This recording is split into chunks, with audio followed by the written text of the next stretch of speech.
There's no feeling more intense than starting over. If you deleted your homework the day before it was due, as I have, or if you left your wallet at home and you have to go back after spending an hour in the commute. If you won some money at the casino and then put all your winnings on red but it came up black. If you got your best shirt dry cleaned before a wedding and then immediately dropped food on it. If you won an argument with a friend and then later discovered that they just returned to their original view. Starting over is harder than starting up. If you're not ready for that, like if you've already had a bad day, then what you're about to go through might be too much. Feel free to go away and come back. I'll be here. Alright, thanks for coming with me on this trip. I'll understand if you have to take a break at any point. Just find a safe place to stop and quit the game. And don't worry, I'll save your progress, always, even your mistakes. This game is a homage to a free game that came out in 2002, titled Sexy Hiking.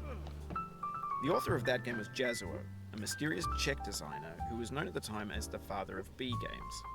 And B games are rough assemblages of found objects.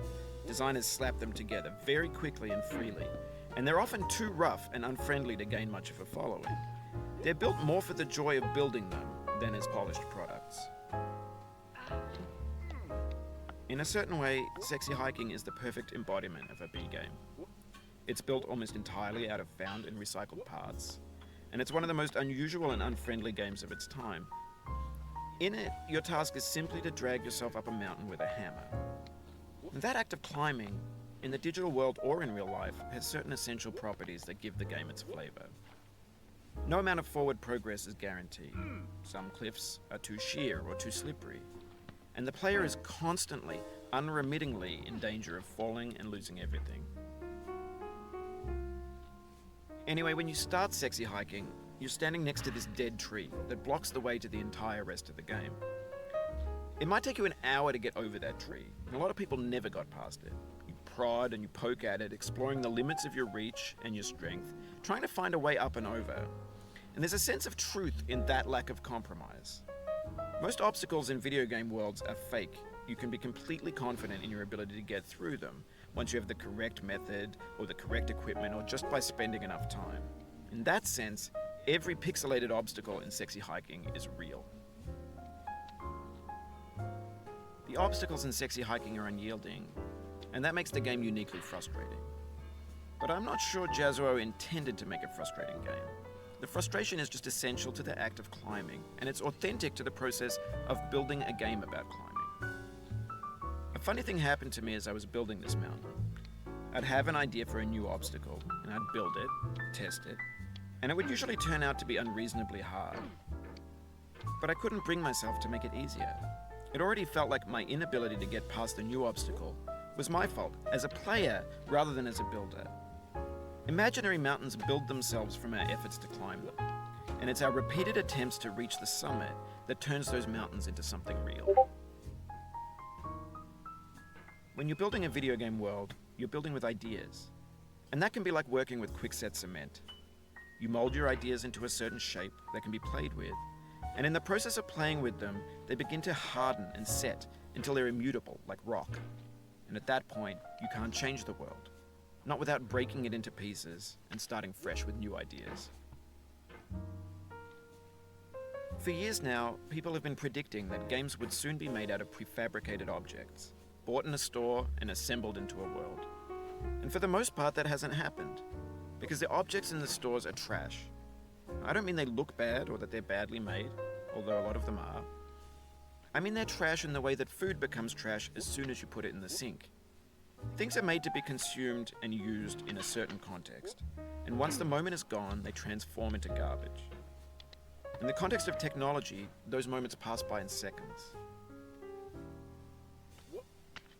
Over time, we've poured more and more refuse into this vast digital landfill that we call the internet. It now vastly outnumbers and outweighs the things that are fresh and untainted and unused.